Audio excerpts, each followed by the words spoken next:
Brief final question. You liken yourself to Cassandra, the Greek mythological figure who could see the future and the prophecies, but was never believed.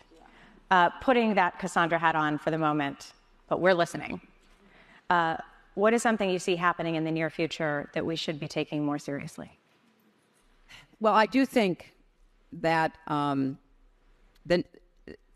press needs a consistent the press that's not supporting Trump blatantly, very persistently, the press that's trying to be the press, be objective, be, reporting the facts, the press needs a consistent narrative about the danger that Trump poses. Because, people may still look at the danger and say, I don't care. It doesn't affect me. I'm going to vote for X, Y, or Z. But okay.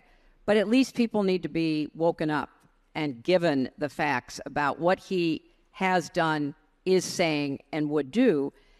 And I anticipate that, something will happen in October, as it always does. The Russians, as I said earlier, are very active in this election.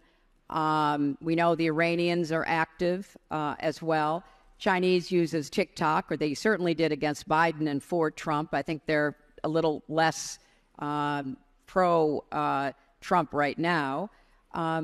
So you look at where people get their information, and they get their information largely from social media. And so the campaign is doing the best job it can to combat that, combat both domestic and foreign false disinformation. But I anticipate there will be a full court press in October. The digital airwaves will be filled. And why does that matter? Because the press that is pro-Trump anyway, oftentimes stories are put on digitally that then are picked up by, let's say, at Fox and others. And then those stories are stories, so the mainstream press reports on them, and so that story then takes on a life of its own. There will be concerted efforts to distort and pervert Kamala Harris, who she is, what she stands for, what she's done.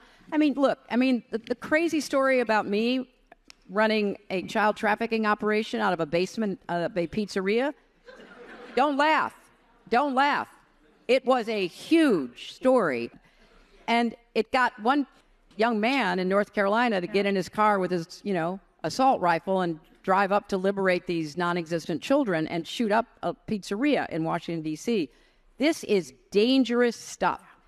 It starts online, often on the dark web. It migrates. It's picked up by the pro-Trump media. It's then reported on by everybody else, which makes sure it has about 100% coverage. And people believe it. So I don't know what it's going to be, but it will be something, and we'll have to work very, very hard to make sure that it is exposed as the lie that it is.